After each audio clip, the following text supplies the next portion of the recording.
USAC Silver Crown racers drop the green on these guys and stand back. Hey, watch the pink and black 69, Mike Bliss. Last time these cars raced here. Look at this. Mike Bliss is on the outside of it. He's got a chance to win this race. He's going to make a race out of it. They come down to the line. They touch. Oh, my goodness. They went through there side by side. I think Bliss won. You think right, Bob. Mike Bliss was the hero. Irwin couldn't believe it. And tonight the Silver Crown cars are back for an encore.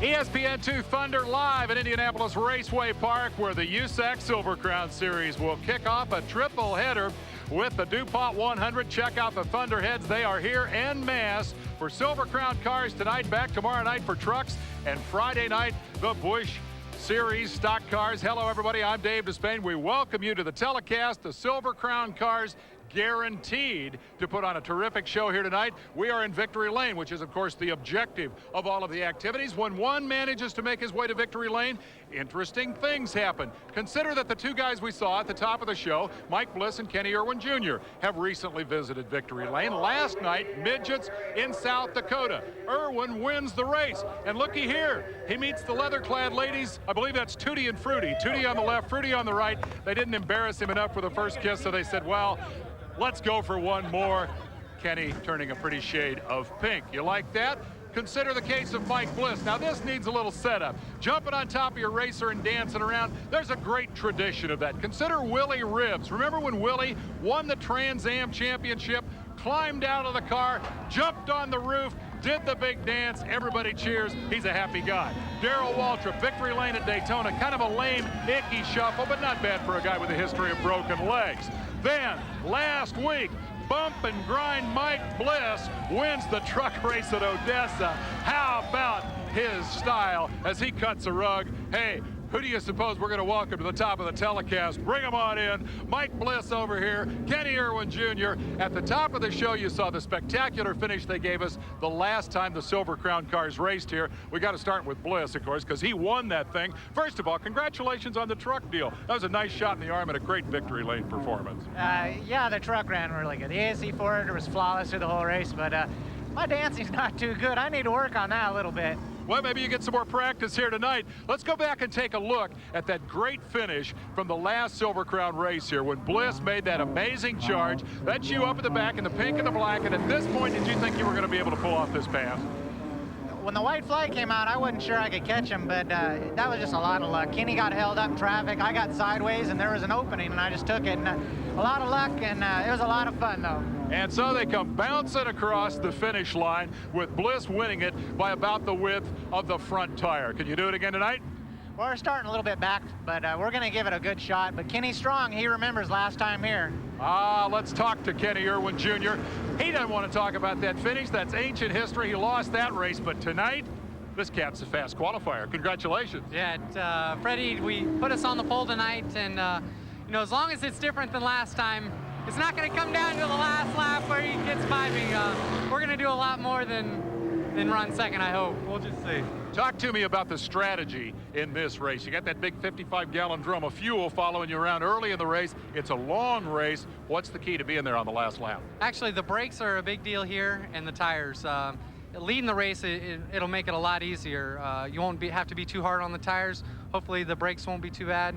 If we can get out front, set a good pace, hopefully, I don't think it matters where Mike starts because he's always going to end up at the front. All right, so these two guys think they may end up again here in Victory Lane. Good luck to you, Kenny Irwin Jr.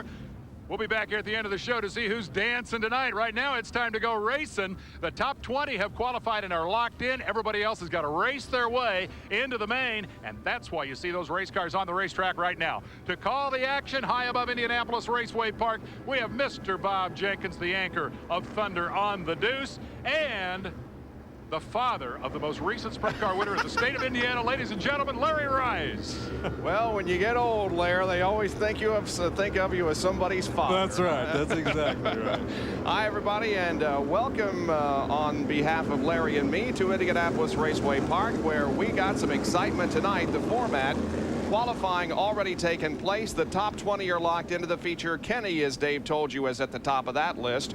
Now we're getting set for the first of two 15 last qualifying races, and the top 5 from each advance, giving us a big 30-car feature for the 100-lap Dupont 100 coming up later tonight on Thunder. Here's the starting lineup for this first qualifying race. Paul Durant will lead him down on the pole. Randy Tolsma alongside. Second row, Donnie Beechler and Bill Rose. The third row, Kenneth Nichols and Jimmy Kite. Donnie Adams and Johnny Heidenreich will start in row number 4. In the fifth row, it's Chet Phillip and Wally Pankratz. Row 6, Richie Larson and Brad Marvel. In the seventh row, Trey House and Don O'Keefe Jr. And back in row number 8 will be Dodie Miller in car number 8. Kenneth Nichols will carry an onboard camera for us in this event. Yeah, of course, Kenny Nichols has been a long-standing midget guy here at Raceway Park. Won a lot of races. I think this is the first time he's been in this car, if I'm not mistaken. But he's really looking forward to it. And I'm sure we're going to go on quite a ride with him in this little Dupont car. And also in the field tonight is, there's the 51 car of Kenneth Nichols. Right beside him is Jimmy Kite in car number 38. Set to go racing for 15 laps. Top 5 go to the main event. Everybody else loads up and goes home. Here comes Paul Durant and Randy Tolsma leading him down. The green flag flies, and we are racing at Indianapolis Raceway Park on Thunder. Randy Tolsma got the jump in that black number 53 car. Donnie Beechler in the red number 67 jumped into third. As you saw him go around Paul Durant, who fell back to fourth. He didn't get a very good start at all. And when he got trapped down on that inside lane, he had nothing to do but fall back and hang on. And Kenneth Nichols has his hands full, battling through the traffic. Bill Rose is up into second position. Well, he was second. Now Beechler goes to the inside of him and puts Bill Rose back to third. Now Beechler sets his sights on the leader of the race, Randy Tolsma, as they go down the backstretch once again. And that's Donnie Adams on the inside and a gaggle of cars beside and back of him. There's Donnie Adams in that 12 car. The 12 car is the most recent winner. It won the last race at Terre Haute with Kevin Thomas driving it. Now Donnie Adams is going to run it here on the pavement, and he's really working hard on Kenneth Nichols as we look back from Kenneth Nichols' in-car camera. Going into turn number 3 once again, you see the action behind him. Well, you saw another car. That was Johnny Heidenreich in that yellow car. He got down on the inside of Donnie Adams, got a little bit sideways as they both tried to go for the same hole, but he held on to it. You can see there Heidenreich in the yellow car working very hard on Donnie Adams in that Terre Haute First National Bank car. Now this is the transfer spot. Kenneth Nichols in 5th position as Adams tries to get to the inside. Now Heidenreich looks to the inside of Adams, and they come onto the straightaway, and they're side by side back there. That's Chet Phillip in the black car trying to get around, and Wally Pankratz in that bright orange car with a Green Street Station sponsorship trying to jump into the 5th spot in the last transfer spot. Well, let's run him down here for you as we watch this action. Randy Tolsma is the leader, then Beechler, then Rose, then Paul Durant, and then back to this battle. 5th, 6th, 7th, 8th, 9th, and 10th are running right together on the racetrack, but Kenneth Nichols is doing a nice job of holding off the advances. And every one of those guys knows that's the transfer spot. Believe me, if they didn't know it, the guys on the radio, the guys in the pits are telling them. Kenneth Nichols seems to be able to get off of the corner very good, but he's not getting into the corner. Oh, we got a spin. That's Donnie Adams doing a beautiful 360, and he keeps going and only loses about 5 positions, but it's an important 5 positions. It's an important 5 positions. It's going to pretty much put him out of the hunt. It was a tough break for him. Heidenreich just barely touched him as they came off the corner. Got him a little sidewise, and he was his story. There you can see the big interval that Randy Tolsma has opened up on the rest of the field. Randy is leading this race. He grabbed the advantage from the outside of the front row and has been in the lead ever since. There is 2, 3, and 4. Beechler and Rose, and this is the transfer battle now that becomes a battle between Nichols and Wally Pankratz, who tries to take away 5th position. And Wally Pankratz did not qualify very good. He started back in the 10th starting position, has moved up. He's probably passed more cars than anybody on the racetrack, now running up in 6th position and ready to work on Kenneth Nichols for that final transfer spot. He is working on him. He's down on the inside. Yeah, he's doing everything he can. He realizes that if he doesn't get the job done in this race, that it's into the trailer and back to California for Wally. And it's very difficult to do that much passing in a short race. These cars are very big. This racetrack, there's not as much room in this racetrack for these cars as there would be in a midget. Usually, most of your passing comes after the tires start wearing out.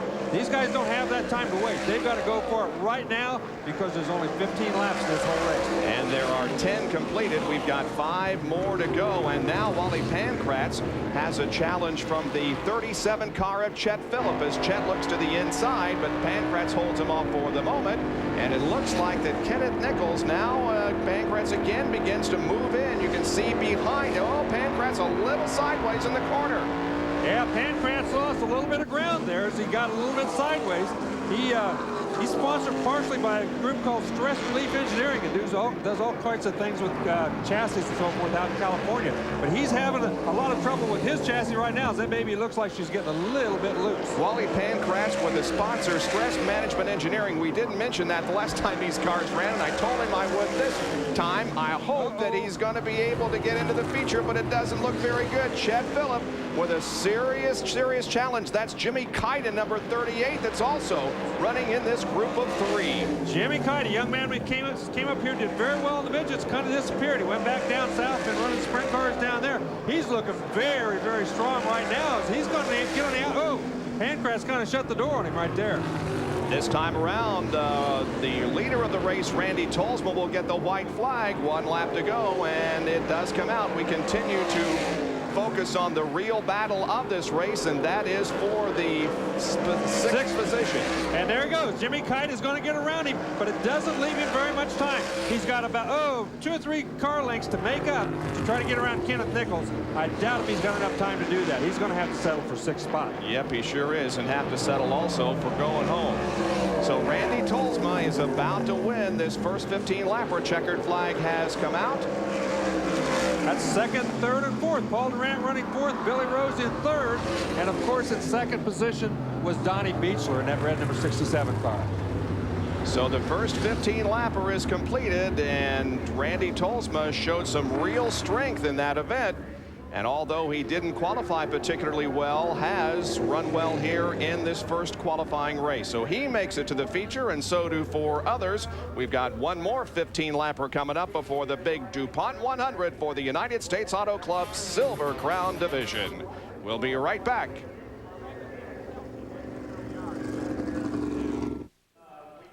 It's Thunder at Indianapolis Raceway Park, the USAC Silver Crown Division. The first qualifying race won by Randy Tolsma. Hats off to him. But how about a salute to Donnie Adams, who does a perfectly executed 360. That's a 10 as far as style is concerned. Boy, it certainly was. And I'll tell you what, he got more than just a little tap. He got hit pretty hard, it looked to me like, by Heidenreich as he came around there and spun him around. The bad news is that he did not qualify for the 100-lapper. Those are the 5 drivers who did qualify, led by Randy Tolsma, and Dave Despain is down in victory lane with him.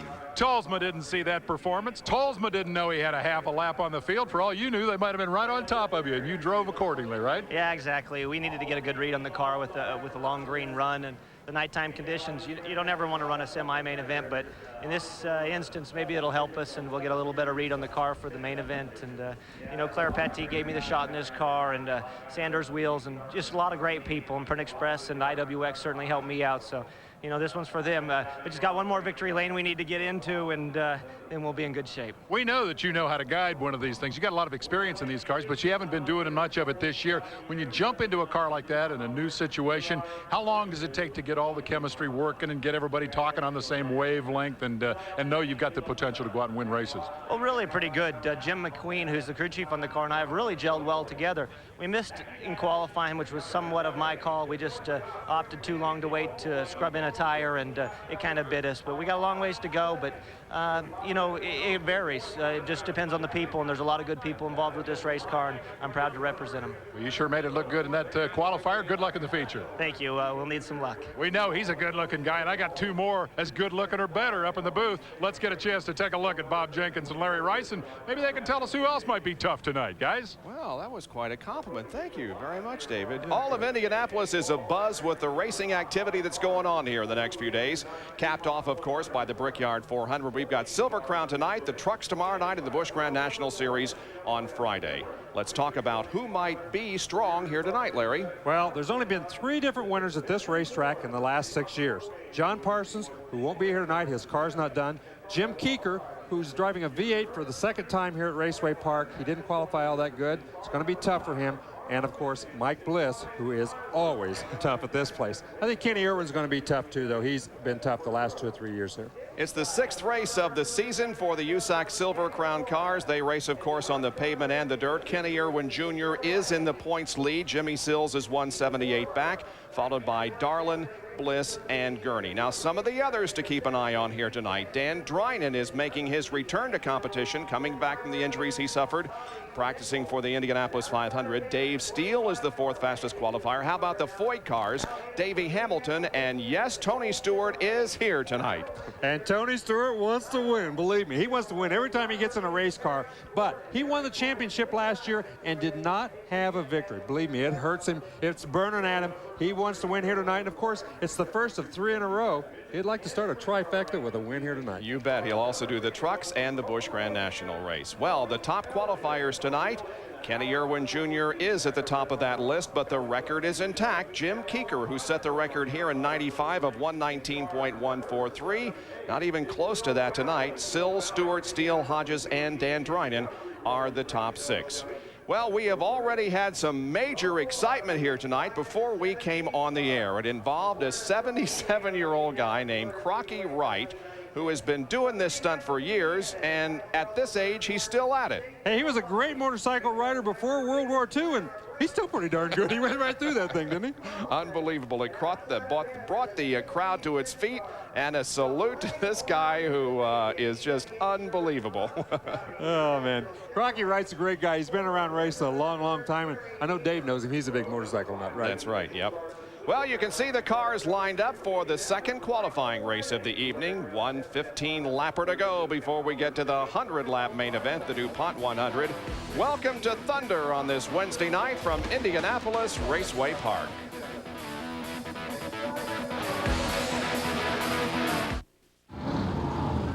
We're back at Indianapolis Raceway Park. An amazing statistic. Only 3 guys have won in Silver Crown cars in this racetrack in the last 6 years. Did you know that, Jim Keeker? Yeah, I did know that. Yeah, you did know that. You stay on top of this. You're one of the 3 guys. What are you doing qualifying 16th out here tonight? Oh, the car is actually faster than that. We put a new right rear tire on, which we do a lot of times to qualify, and the thing just didn't come in right away, so I was slipping and sliding a little bit, but we'll be all right in the main. For 100 laps, when you're starting back there, you know, everybody says, well, you got to save the tire, you got to save the tire. How do you save the tire when you're starting 16th? You got to go forward.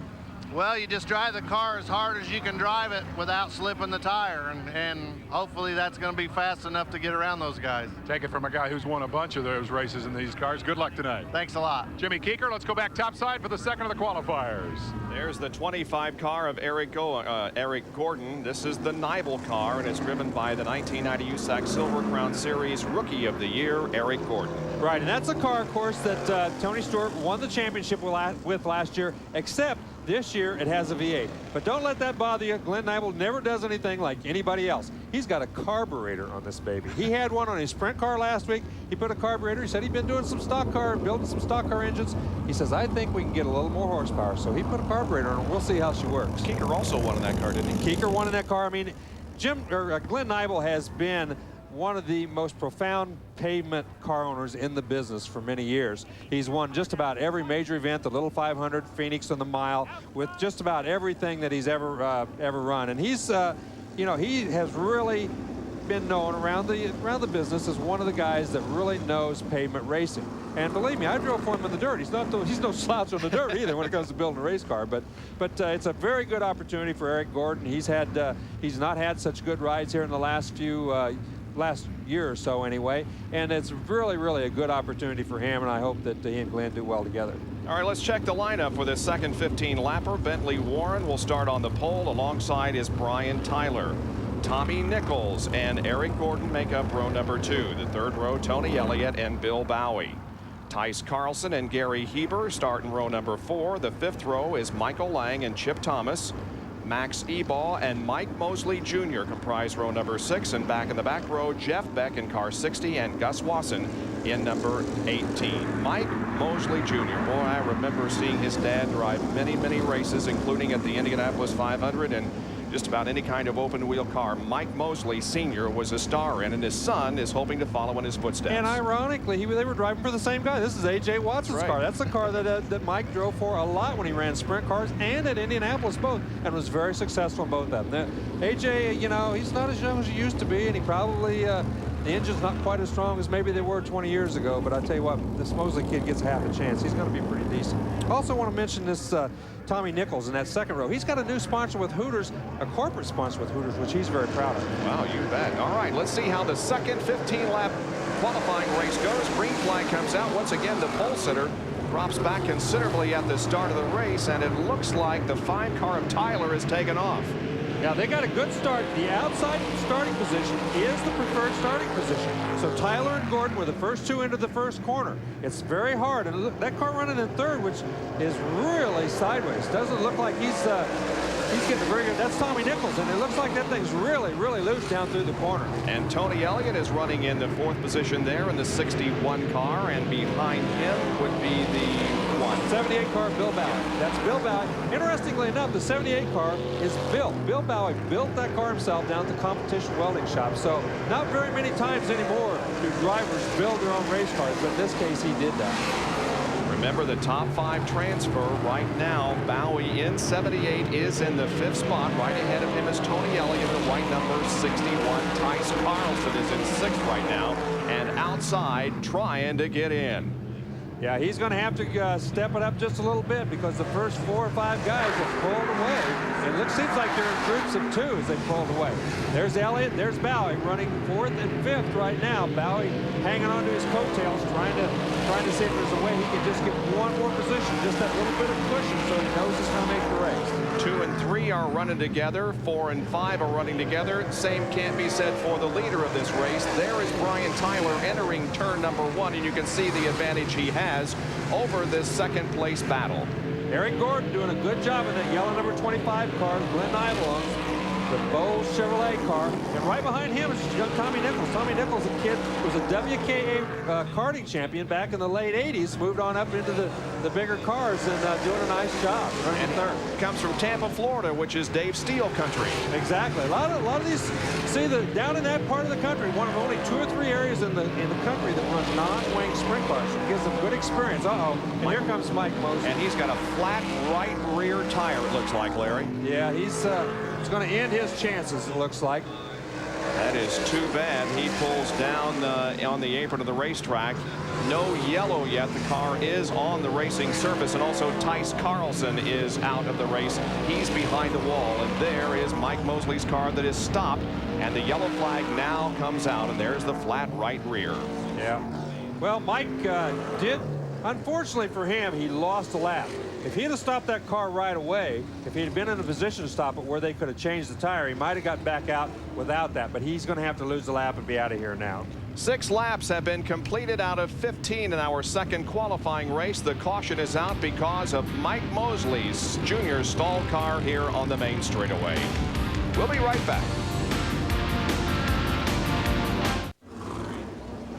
ESPN2's Thunder at IRP, the USAC Silver Crown division. We've completed 6 of 15 laps in our second qualifying race. There are the top 5, and the top 5 qualify to the main event. Everybody else loads up and goes home. Now, one thing we need to explain right now, we showed you that Bentley Warren in our graphic start on the pole. He did not. He started in the back of the field because he was push started. And so Tommy Nichols actually was the guy who started on the pole position, and he's running in 3rd position. There is Bentley Warren. And Bentley Warren is up to 8th position right now. He's moved up a couple of spots, but I'll tell you, 2 spots in front of him is Gary Heber. Gary Heber has really been gaining on these guys. So I think between Bentley Warren and Gary Heber, who you can see back there in that red car, the 6th car in line, they're going to be the 2 to watch as this race winds down for the last half. There is Gary Heber, who's running in 6th position, former winner of the Hoosier 100 out at the Indiana State Fairgrounds. Yes, and he comes in here all the way from Pennsylvania every time they run. He and his father have been doing this for quite some time. They run very, very well. They did not qualify very well here tonight, as we can see, and he's going to have to struggle to make this race. But I believe he was the fastest race car on the racetrack the last part of that race. I told you that Tice Carlson was out of the race. Not so. He did come in for a pit stop, but during that caution period, the crew was able to make some adjustments on the car, and Tice Carlson is back on the racetrack. He falls into the last position at the tail of the field. And he did not lose a lap. He'll be on the lead lap, so he still has a chance to make the race. All right, signal being given, 1 more lap to go, and we'll go back to green. 6 laps have been completed in this 15-lap event. There's Tice Carlson, car number 17, the state bail bonding machine. And I'm being told by our able assistant, John Seneff, that he is 2 laps down, and I'm full of baloney. Well, I don't see how he can be since they don't run, since the cautions don't count, but that's what we're being told by USAC, so that's what we'll go with. All right, pace car begins to accelerate and comes into the pit area as the field gets set to retake the green flag. Brian Tyler is at the front of the field in the black number 5 car. Eric Gordon right behind him in yellow. Let's see what happens as the green flag comes out, and we begin once again.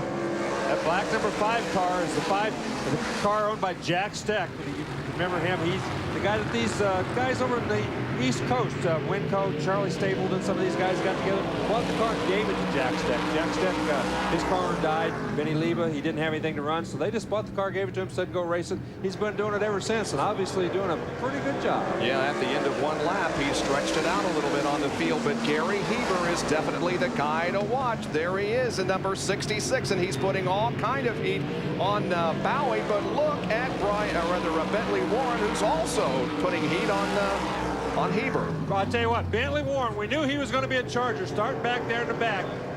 Tough luck for him having to get that thing started like that. But both of those guys are going to be really putting the heat here on Tony Elliott and Bill Bowie. They better have their lunches packed. They want to keep those 2 back there. Bentley Warren in the black number 29 at the tail end of that group of 4 cars. 4th, 5th, 6th, and 7th here. Okay, Heber's trying to get him set up. He went in a little high, tried to diamond down under him right there. Didn't have enough momentum. But watch again, he's going to try to go in, run a little bit higher than he is, turn the car and come down off the corner.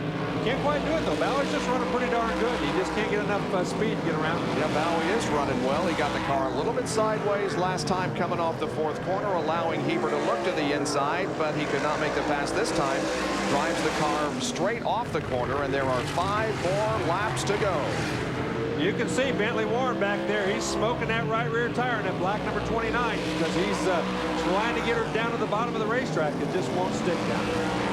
And now Heber will try to go up top. Nope, that's not going to work. Nope, now he's going to try to diamond down off the bottom.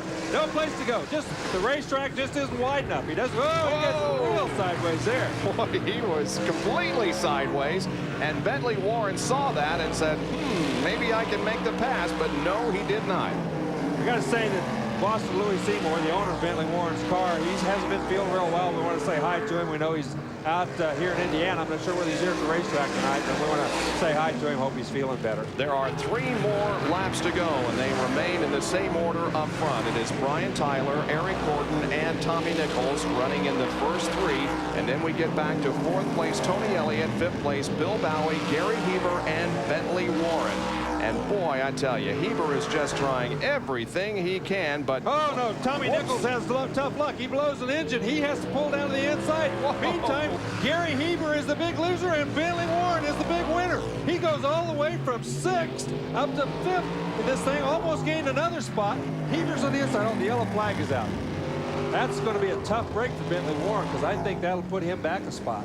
And a real tough break for Tommy Nichols, who was looking very, very good. But all of a sudden, the big puff of smoke from the engine, and he dropped to the inside, and Tommy Nichols is out. And we have, it appears, Larry, some oil on the racetrack, and it could be almost all the way around the racetrack. Yeah, you can see it. It's pretty obvious down the main straightaway. There's a big streak of oil. He blew that engine big time. Tough break for Tommy Nichols. He was doing a good job. You can see right there. Well, I'm not sure whether you can see it right there or not. But you can see there. You can see the oil. It's pretty obvious right there what's all over the racetrack, and they're going to have to take some time and clean that up because it really is pretty wide, and it's all the way down the main straightaway. Here we can see what happened. Yeah. You can see him slowing up. He's already slowing up right there. Right there, he blew up. You can see where all the oil and smoke was right before he got the start-finish line. And look at Heber down on the inside. He's trying to find a way. He almost found a way into the grass down there. He went so low. Guys, 3 abreast. They're lucky there wasn't a big crash right there.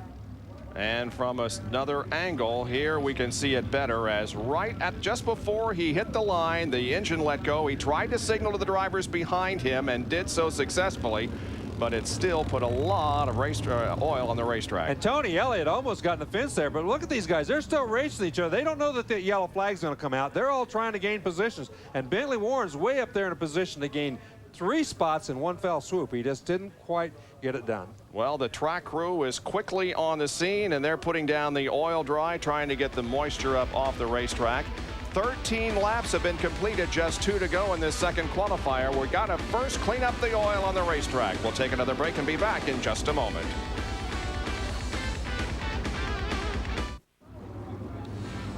We're back at Indianapolis Raceway Park. Little track cleanup to do out here as we run through the second of the qualifying races that'll set the remainder of the field here.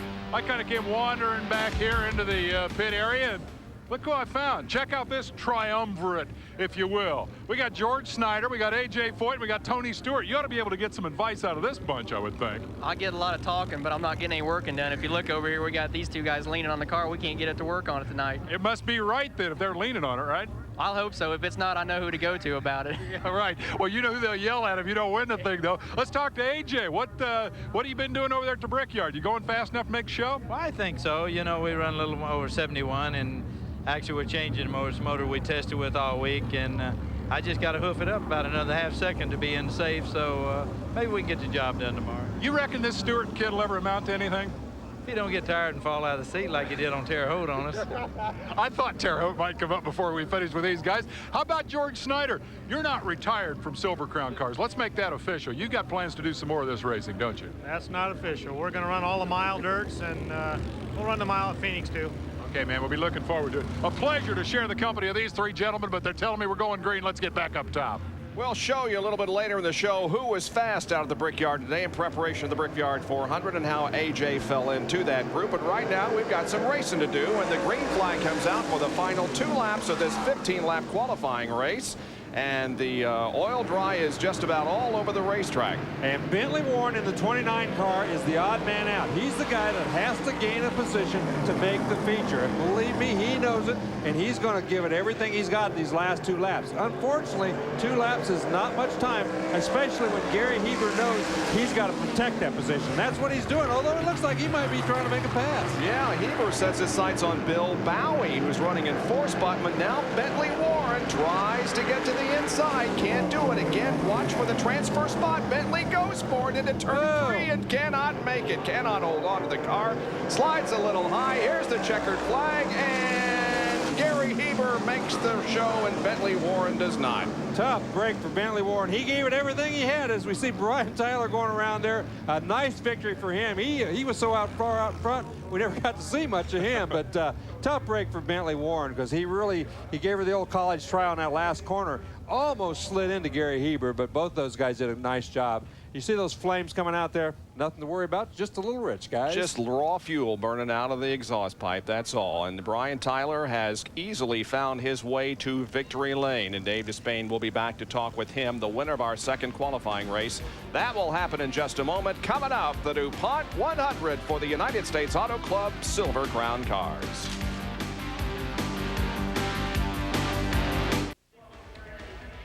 Well, the next guy that will grace our victory circle tonight will be Brian Tyler, as he has won the second of the last chance races here over Eric Gordon, Tony Elliott, Bill Bowie, and Gary Heber. Heck of a race back there for the transfer. Brian Tyler missed the whole thing. Maybe one key to victory here tonight is have a black race car. That's the second one we've seen in victory lane, but I think the guy driving it had a little to do with that one. That was a nice run. Congratulations. Thank you. Obviously, since last we spoke, you've become the sprint car point leader. How much experience do you have in these Silver Crown cars, and how much different are they? I haven't had a lot of experience, really. I've probably run maybe 6-8 shows. Got a hold of Jack Steck here a little while ago, and he decided to put me in the car. They're a little bit heavier and a little under horsepower compared to a sprint car, but as far as the lines you run here at IRP, it's about the same. The difference in the race length, obviously, is pretty significant. You got 100 laps in the main event. How do you play that? What's your goal, and how do you get to the goal? I'd get to the front as quick as I can and save my tire the best I can. Sounds like a game plan to me. Congratulations on the win. I told you he was the sprint car point leader. What do you say we go to the proverbial videotape and take a look at this guy's performance during Indiana Sprint Week when he took over the USAC sprint car point lead? Bob Jenkins has the story. The first night, Friday, the venue was Bloomington Speedway, where some rather famous Kinzers cut their racing teeth. The strong season Jason McCord was having came to a crashing halt in the semi-feature when he went high to avoid Doug Kalita and flipped over the banking. A broken shoulder blade will keep him out of action for a while. He was 5th in points going into the event. He wasn't the only one in the top 5 who had problems. Second place, Doug Kalita failed to make the main event after this incident in the semi. 30-lap feature, Kevin Thomas in the white number 3 stalked Tony Elliott in red until the 22nd lap. When Elliott got hung up behind the slower car of Brett Poole, Thomas took advantage by moving up a lane and a position. Kevin cruised to victory, his second in the Stoops Freightliner Series in '96. He won earlier this year in Terre Haute. David McCreary can tell you how tough Evans Kokomo Speedway is. He would not be able to compete in the Sprint Week Finals Sunday night. We saw that Dave Steele in number 14, although more at home on pavement, isn't afraid to ride the cush on dirt. He finished 3rd in this heat race ahead of Derek Davison in 17, Stan Burrow, and Kevin Thomas in 3. And fresh off his first win the previous night in a non-sanctioned race, young Robbie Rice, Larry's son. Some don't do that again kid advice from Tony Elliott.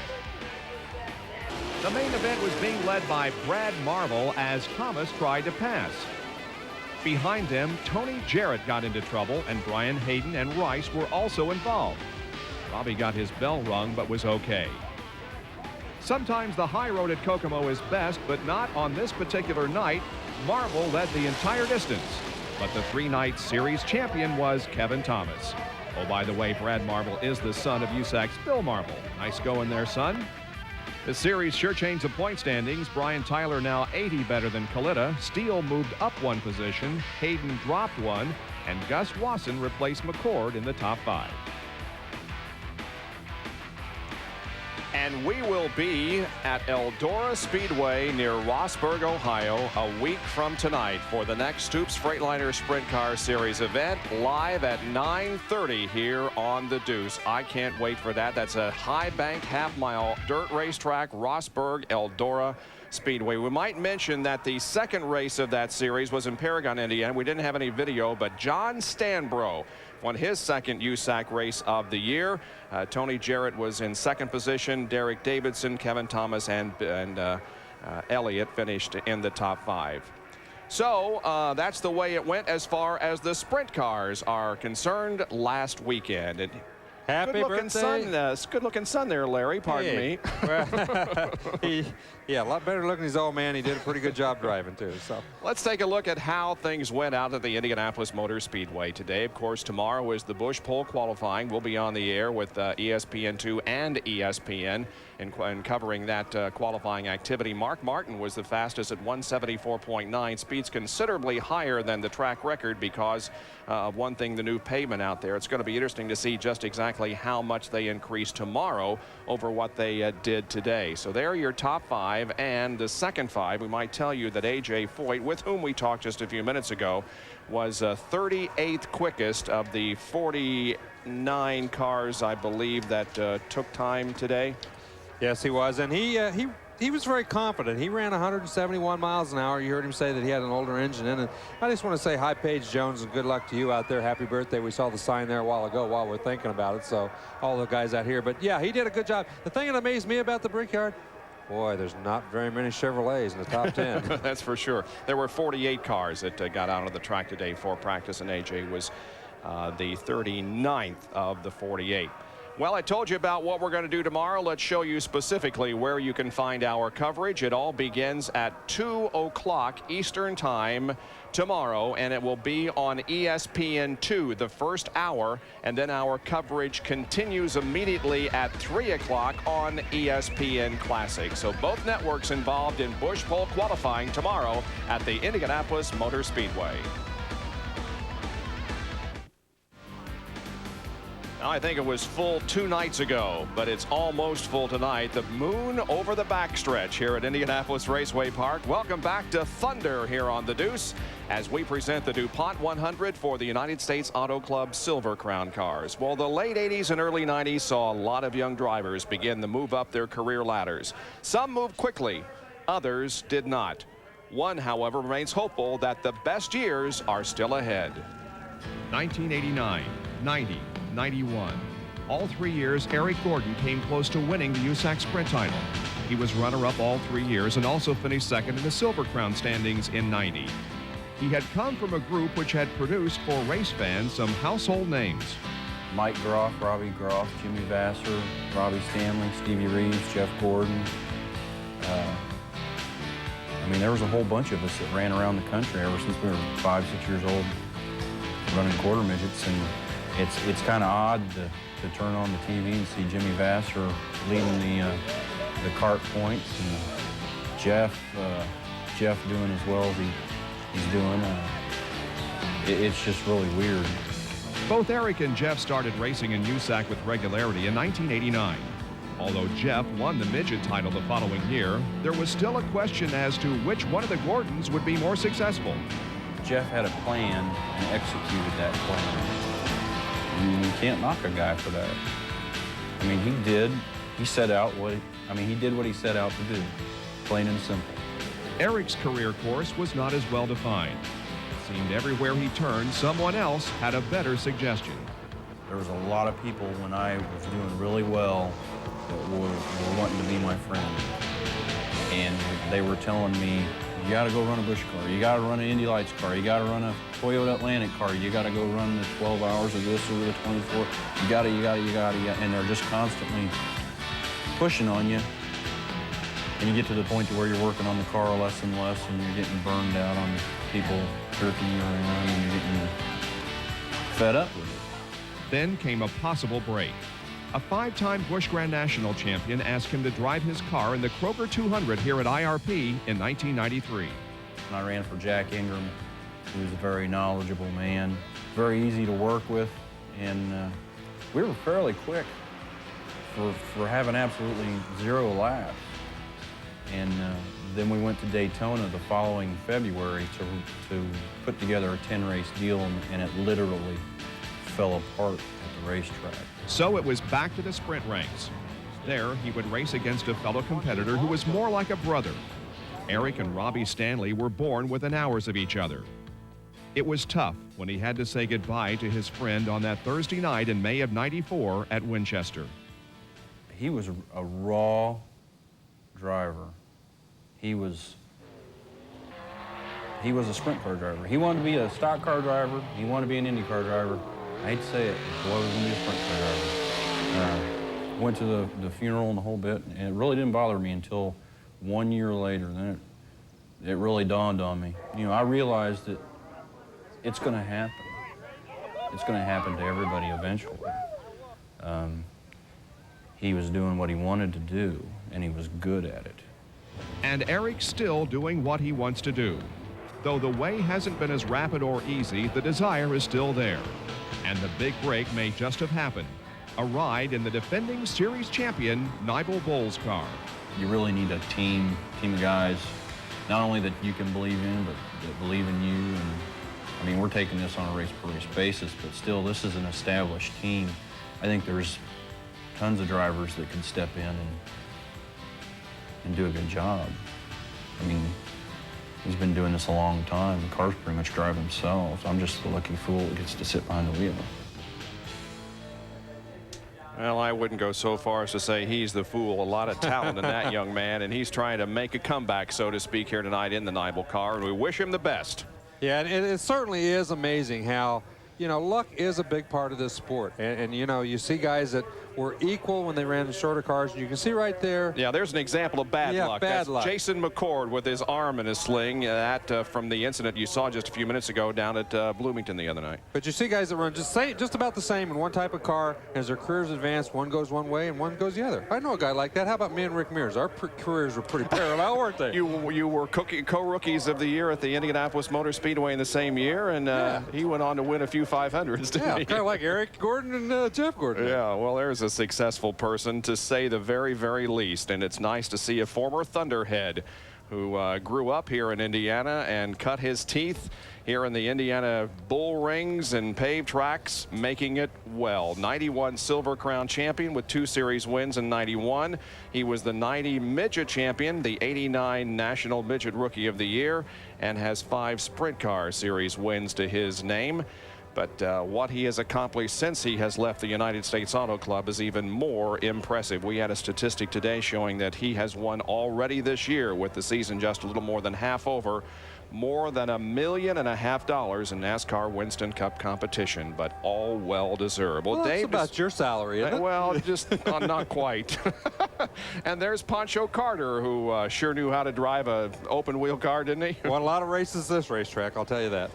So does Jimmy Sills, who just happens to be the defending champion of this, or once was the defending champion of this series, and he's standing by with Dave Despain. I heard somebody say the outside pole is the preferred starting position. Well, that's where this Mopar number 75 is going to line up, and Jimmy Sills can put his foot down and keep the thing up front. You'll have to yell at me with that hat on, buddy, but what's the strategy when you're starting up front here for 100 laps? Well, it'd be nice to win the race into the first corner and control the race, and then I can keep my tires under me a little better than having to pass some other faster cars, and so hopefully we can get the lead and control the race. I assume Kenny Irwin Jr. will cooperate fully with that strategy, right? I don't think so, but we're going to do everything we can, and if we don't beat him to the corner, then we'll just have to race him later on, and there's a lot of laps to run, a lot of tough cars to race here tonight, so we'll do our best. All right, we wish you good luck. Jimmy Sills will start from the outside pole with Kenny Irwin, from whom we heard earlier, alongside when we drop the green. And we'll do that right after this commercial break. It's 100 laps of Silver Crown action coming up at Indianapolis Raceway Park.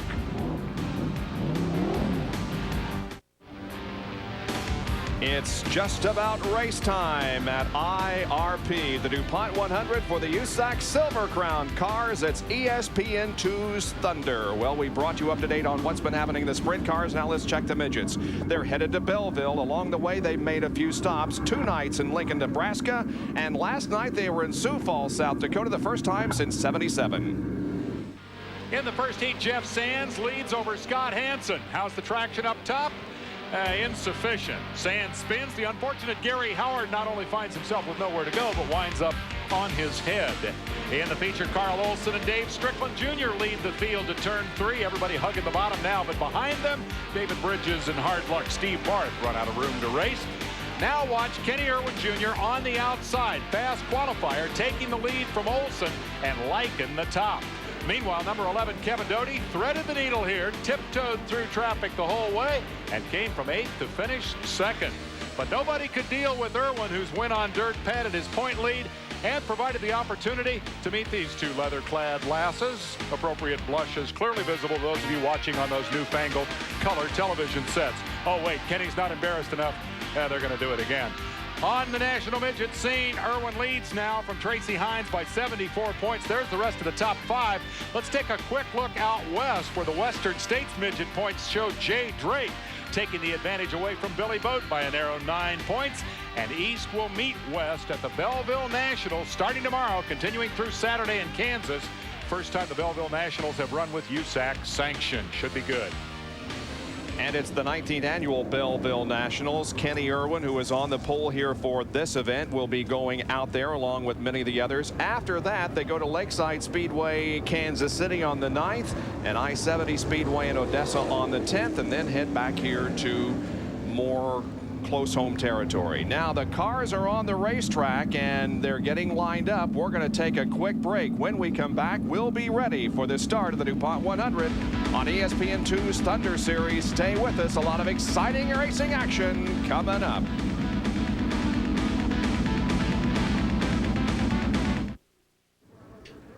Most feature wins in this series that we're seeing compete here tonight. Jack Hewitt. Chuck Gurney is second on the list, and 3 make that 4 of these guys are in the race here tonight. Yes, and of course, Jimmy Sills and Mike Bliss down there with 7 apiece are going to be 2 tough cookies to beat. And carrying the onboard camera, one of 3 that we will have active here tonight, Jack Hewitt will be starting in 14th position. Great shot. Should be a lot of action from that particular vantage point tonight. Well, let's check the starting lineup now and see who's starting where. Kenny Irwin Jr. is on the pole, and Jimmy Sills will start alongside. Tony Stewart and Dave Steele comprise row 2. The 3rd row, Rocky Hodges and Dan Drynan. 4th row, Davey Hamilton and Robbie Flock. Ryan Newman and Pat Abolder in row 5. The 6th row, Mike Bliss and Steve Barth. Row 7, Mishner and Hewitt. In the 8th row, Dave Darlin and Jim Keeker. Row number 9, Gary Irvin and Jackie Burke. The 10th row, Tracy Hines and Chuck Gurney. Now those who made it in through the qualifying races: Randy Tolzman, Brian Tyler. 12th row, Donnie Beechler and Eric Gordon. In the 13th row, Andy Mishner and Tony Elliott. Row number 14, Paul Durant and Gary Heber. The 15th row, Kenneth Nichols and Bill Bowie. And we are just about set to go in about a lap and a half from right now. Yeah, and here's Danny Drynan, the 23 car. This guy, after all the tough breaks he's had, he's 1993 Valvoline, Jimmy Crothers award winner. But I'll tell you what, after that crash at the Speedway, a lot of guys didn't think this guy was going to be back for a year or more. He worked very hard. He went through rehab. He's worked every day on that hip, trying to get it working again so he can get back in a race car. That was his whole goal, and this is his first outing. 100 laps is a long race to break your hip in, so to speak. That's for sure. Mike Bliss, you know his performance here at Indianapolis Raceway Park. He has won 2 races this year in this series, including one here at Indianapolis Raceway Park, and there's a bonus, a $10,000 bonus if he can win here tonight. Current Express put up the money. They could not buy insurance. You know, hole-in-one insurance, they tried to buy a policy, but Bliss had been so dominant here, nobody would insure it. So good old Randy Steenbergen from Current Express says, I'm a gambler, I'll put her up. Here we go, the DuPont 100 underway from Indianapolis Raceway Park. Oh, and Jimmy Sills got real squirrely going down that main straightaway. He was doing tank slappers all the way down there, but got it under control, and it could have been real bad if he had got just a little bit more sideways. In front of the field, we got a big crash back here coming off the 2. 2 cars, at least 2 cars. We'll make that 3, 4, maybe even 5 cars involved in this incident on the backstretch, and the caution flag comes out. We got cars everywhere. It looks like Gary Irvin and Jim Keeker up against the wall. Oh. There's Gary Heber down on the inside. So they hit the butt end of that wall. Looked like he hit a wall down there, hit it pretty hard.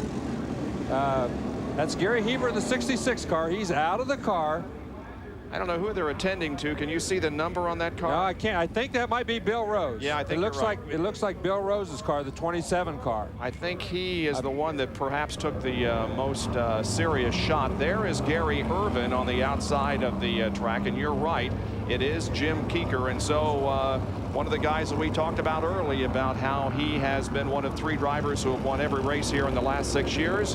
He's not going to win tonight. No, I sure isn't. And I know that all these guys, I happen to be a little out at one of the shops. Gary Irvin, because Dean Gibbs has worked on this race car for 2 or 3 weeks now, trying to get it ready, and then he didn't even make it a half a lap until he crashed. And I'm sure there's some of the other guys, or most of these guys, have all done pretty much the same thing. You can see them there attending to Bill Rose, trying to get his helmet out. They're talking to him there. They've got the ambulance on his way. But he obviously took the bad end of he hit the blunt end of that wall down there, and then Gary Heber came along and hit him again. So there's a lot of hard action. Let's take a look and see if we can see what happened.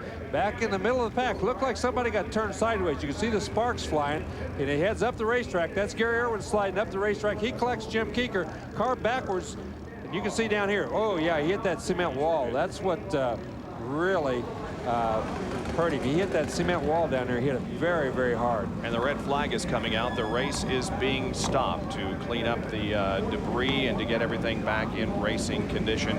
The red comes out after 2 laps of our race. So we'll hope that Bill Rose is okay. He's getting out of the car. Yes, he is. That's good. That's good news to see him getting out of that thing, because he took a hard lick, and they were very, very careful with his neck. You could see them there talking to him, trying to make sure it was okay. But to see him climb out is very, very good news. Bill Rose, who's been a regular in the sprint cars in the United States Auto Club for the last few years.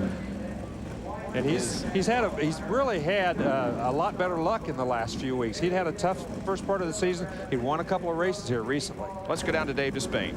Billy Rose has climbed out of the car. As you saw, the medical personnel are with him. He asked us to hold off a minute and talking to him. He appears to be okay, but he took a pretty good shot. They checked him over very carefully in the car, and then he said, let me out of this thing, and he climbed out, and he's now in the ambulance and is going to be taken over for the rest of a precautionary check, but he appears to be okay. A quick indication is that all the other drivers are okay. We haven't had a chance to get to all of them yet. We'll do that and get back to you.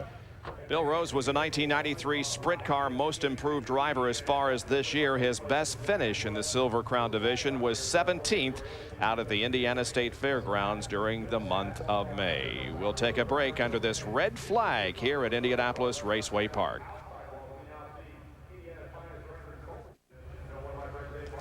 Back at Indianapolis Raceway Park, it takes a real hit to knock over that much concrete, but that's what Bill Rose did when he slid down into it coming off of corner number 2. Yes, he certainly did. You can see that really damaged that wall, damaged his race car very badly. And I tell you what, it's the sudden stop that hurts you. We talk about that all the time. You do a NASCAR, I know, when they hit the walls.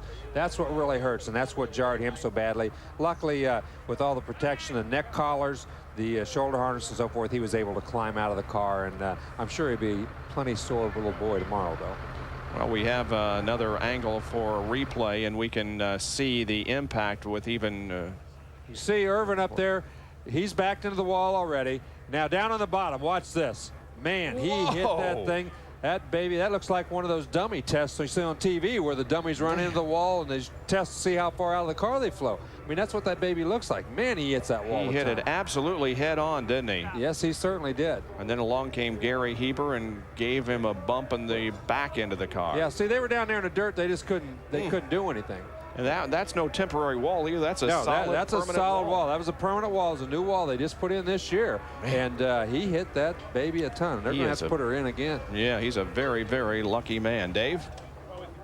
The drivers are okay. Everybody else except Rose, who is being checked over, but climbed out and said he was okay. Take a look at this mess. This wall that you were talking about used to sit at an angle something like this to protect this pit road entrance here, which is really the escape road off the racetrack. It's actually the turn into Victory Lane. He hit it head on, as you saw, spun it around this way, did the damage that we saw to the car. Amazingly, Rose climbed out under his own power, said, I'm fine, take me in and check me over if you have to. I'm okay. The car is not. The rest of the drivers are okay. We're still under a red flag. We'll get him back in the seat and ready to go. But 5 cars were involved in the incident, and none will be able to restart, we assume, because there's a lot of damaged equipment back there. The field awaits the signal to fire up and get going again. We await that too here at IRP. Back with more USAC Silver Crown action in just a moment.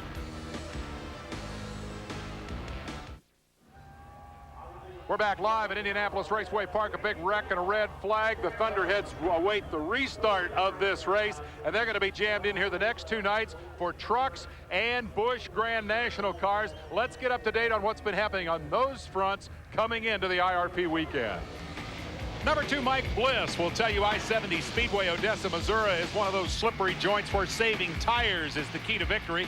That's assuming that you don't get the rubber side up in the air, as Bob Keselowski did, and miss your chance to be part of the last lap fun. When Bob's Dodge got into the wall, the laws of physics took over and put the black 29 on its roof. Small consolation that it bounced back onto its wheels at the end. The good news is Bob's okay. At the end of the race, Bliss had the best rubber on the road and led the point leader, number 16, Ron Hornaday, and defending series champ number 3, Mike Skinner, to the checkered flag. It was Bliss's 2nd win of the season, the 3rd of his career. crew chief Barry Dodson added the Gatorade shower. Thus, Mike Bliss comes to tomorrow night's ESPN show as the most recent winner in the series, Cummings 200, 8 o'clock Eastern Time, ESPN. Let's talk Busch Grand National action. Last Saturday, Talladega, Rodney Combs wound up on one of the flatbeds. Another of them rear-ended Dale Jarrett. How the heck does that happen? Thunder graduate Tony Stewart's misstep left Mark Martin limping and a little unhappy. Martin was the early leader until Tony shoved him into the wall. Mark came back a little sore, but still fast, and ran third on Sunday. Now, I'm no diving analyst, but I think this is a full gainer. Todd Bodine got the wheels back on the ground in time to clobber the wall. Roof flaps help at the 200-mile-an-hour tracks, but they're not foolproof. At those speeds, the wind still does strange and terrifying things. Todd, okay. The finish, well, that was Greg Sachs holding off Joe Nemechek and Randy LaJoie. First win for Greg since he climbed in Gary Bechtel's car Friday night. Those cars come here to IRP. Kroger 200, 9 Eastern on ESPN. That's what you have to look forward to the next couple of nights. Might mention the NASCAR Craftsman Truck Series will open its 97 season at Walt Disney World Speedway in Orlando on January the 18th, an event being promoted by the Indianapolis Motor Speedway Events Department, so we'll look forward to that. The cars have been refired. We mentioned that there is one driver who is indeed going to compete in all 3 races here at Indianapolis Raceway Park tonight, tomorrow, and the next night. That is Tony Stewart. Tonight in the Dupont 100, tomorrow his first NASCAR Craftsman Truck Series start in the Cummins 200, and then his 7th NASCAR Busch Series start at the Kroger 200 here on Friday night. Dave, how's Bill Rose doing? Bill Rose doing pretty well for a guy who took the lick that he just took. You've all had a chance to see it. He hasn't had a chance to see it yet. Do you want to see that? I don't know. It feels like my neck's about 2 foot long after hitting that. Well, yes, they say it's the sudden stop that hurts. Where do you hurt the worst? Just my neck's a little stiff. That's all. I just kind of got the wind knocked out of me. Did you see it coming? I mean, did you know what you were going to hit? Did you get time to hunker down at all, or did it happen too fast? Yeah, I seen it come. Actually, I tried to turn to get on the inside of the wall, but as soon as I got in the grass, it was just a straight shot right to it. I'm not sure. The 87 car got crossed up, I think, what I seen, and then I started down below him, and I don't know if it might hit me or what, but all of a sudden it just straight to the wall. But you're okay. Did you ever take a harder lick than that? Not head on like that, I haven't. Got turned over before, but not like that. I think that's enough. Let's don't do that anymore, all right? No, that hurts. Thank you very much. All right. Billy Rose is okay, and we're happy to report that. We're going to get in a commercial break, and then we'll come back and resume the action here. I told you when they drop the green flag on these Silver Crown cars, things will get crazy. Stay with us.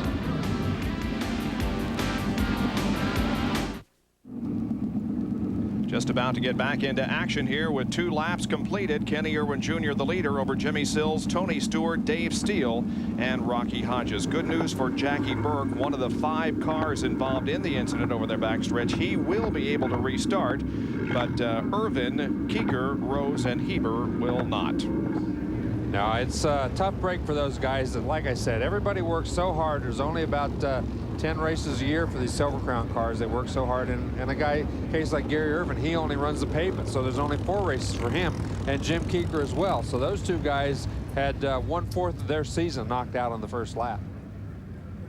Everybody is getting refired here, and they are continuing to do just a little bit of work back there in the backstretch to make sure that there isn't a sharp edge on the end of the wall now that's on the inside of the racetrack that Bill Rose hit, and they're moving along quite quick. They're putting up some tires, as you can see, to soften the blow. Right, they're trying to put up the barrier. They don't want any you don't want any blunt ends facing them. They had that wall angled. Obviously, it did its job. It stopped from getting into the light poles and sort of the stuff. But now then they're putting up tires in there to soften the blow, and you know, all that sort of stuff. When you hit something like that, even those tires, no matter what little amount of cushioning it looks like those might be, they really do absorb a lot of energy. And when you absorb energy, it really makes life on the driver a lot easier. 2 laps to go before we get the green flag, and I'm also being shown that Gary Irvin, who was up against the outside wall there by Jim Keeker, has also made what repairs there were to do to his car, and he is back out there on the racetrack. So we have 2 of the 5 back in. That is good luck for him too. As we said, I happen to know that those guys worked long and hard on that race car. Dean Gibbs and all the guys did a lot of work to get that thing ready, and I can see something dragging down there on the left-hand side, though, which is not too good of news. I'm not sure exactly what that was, but it appeared to be something that might be dragging already, which would not be good news for him. Well, at the drop of the green flag, Larry, we saw Kenny Irwin Jr. move out quickly to the lead, and Jimmy Sills had all kinds of trouble when the green flag dropped. Right. Jimmy Sills just absolutely come off of that corner. He got sideways, and I called them tank slappers, and that means that the thing is just going back and forth. The back end keeps going from side to side to side to side. And usually when those start, they keep getting worse and worse, and the guy finally spins. Jimmy Sills did a terrific job, especially when you consider that there's about 400 pounds of fuel hanging after those wheels. There's, 70-gallon tanks. They probably got at least 60 gallons in them. So when that back end gets out there and that big, long back end gets to swinging around, it's tough to keep it going straight. All right, here we go. About to resume our event. 2 laps have been completed. Green flag comes out. Back to racing. This time Sills with a much better start and keeps within a car length of the leader, Kenny Irwin Jr., as the rest of the field moves through the corner. And now Sills, in fact, challenges Irwin for the lead there on the low side.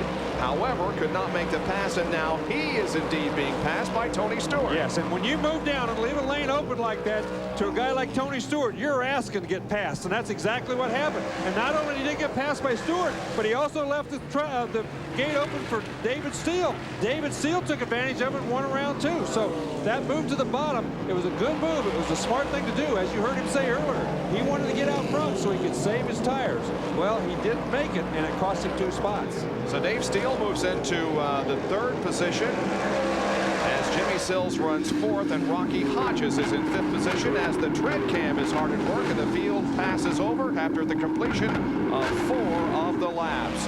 Kenny Irwin Jr. opens up about a 5-car length advantage, but Tony Stewart closes in just a little bit in turns 3 and 4. David Steele hanging right on there. Jimmy Sills running back in 4th position. Rocky Hodges, as you said, in front of him, 5th. All of these guys right now just kind of hanging on. They want to keep their distance. They want to keep in touch, but they don't want to actually wear their tires out. David Steele right there, something happened to him. He lost a lot of ground very, very quickly. He sure did. Got out of the throttle or something. In any case, Jimmy Sills just shot to the inside and took away the 3rd position from Dave Steele. And now the 6th car of Rocky Hodges begins to move in. And Dan Drynan is right behind there in the black with yellow numerals. He certainly is. Hodges now trying to get around. Down on the inside, that's Robbie Flock. On the outside, the yellow numbered car trying to go around the outside of Hodges. That's Dan Drynan, and it looks like he's got the line. Oh, man, he cut right down in front of Hodges there, but took over the next spot, took over 3rd spot. Tony Elliott pulls in the backstretch. He appears to be out of the race. Dan Drynan has lost none of his nerve or racing ability with a nice move there in turn 1. He certainly has not. He did exactly what he had to do. Made a nice move and pulled right into 4th spot. Going to try to chase down your front runners now. The question is, what happened there or the moment to Dave Steele, who has lost several positions? Now that's Davey Hamilton in the 111 car, the other car owned by A.J. Foyt and George Snyder, who is trying to pick up with some positions back there. Would Dave Steele intentionally allow himself to lose 3 or 4 positions this early in the race? It's much, much too difficult in these kind of cars to gain positions back. You don't want to lose any positions. You want to stay up as front as far as you absolutely can. So he didn't do that intentionally. He's developed either a loose or a push condition. Can't really tell by looking at the race car, but he's developed some sort of a handling problem, and it's caused him to slow way, way down. Rocky Hodges more at home on dirt than he is on pavement, but doing a nice job. This is Jack Hewitt as we have the onboard camera with him. He's running in 13th position and trying to move up. It is won by Steele. That was Steele he went by, and Steele slowed way down the backstretch. He's pulling into the inside of the racetrack, and whatever his problem it has been, it's gotten much, much worse. But look at Hamilton on the inside of Rocky Hodges. Almost got around him, but had to back out. Hamilton looks to the inside down the backstretch. Well, a tough break for Dave Steele, who came into this race in 7th position, but the car has certainly lost the handle after a good early run. Now up front, it is still Kenny Irwin Jr. who is leading. That's the interval between 1st and 2nd as Tony Stewart has the 2nd spot. There they are. Boy, Stewart is really right on his bumper. He's not letting him get away. He's following him around here. He hasn't made any attempts to pass. He knows as long as he's right on him, he might get a break later on in the traffic where he doesn't have to use his tires up. Both these guys very, very conscious that the fact that your tires have to maintain. You cannot wear them out. You cannot blister them. You can't slide them around or you got nothing left for the last 20, 30 laps of the race. Both these guys know that. They're both quite content right now just to run around there and leave the field in their dust, quite honestly. Dave, what happened to Tony Elliott? We saw him pull in over the backstretch a few laps ago. Something broke in the steering. He said it was dangerous, no chance. Pulled it in before he hit something. Steering broke. All right, so Tony Elliott out of competition. Tony Stewart continues to stalk Kenny Irwin. Tony Stewart is 25 years old, of course, from Rushville, Indiana. What a job at the Indianapolis Motor Speedway this year, winning Rookie of the Year honors, and is the defending champion of the Silver Crown Series. As you mentioned, Larry, not a victory last year, but walked away with the championship, and Jack Hewitt is still pursuing out there on the racetrack. Who's in front of him there? Well, that looks like Andy Mitzner right there in front of him. That's Gary Irvin on the inside. They're lapping down there.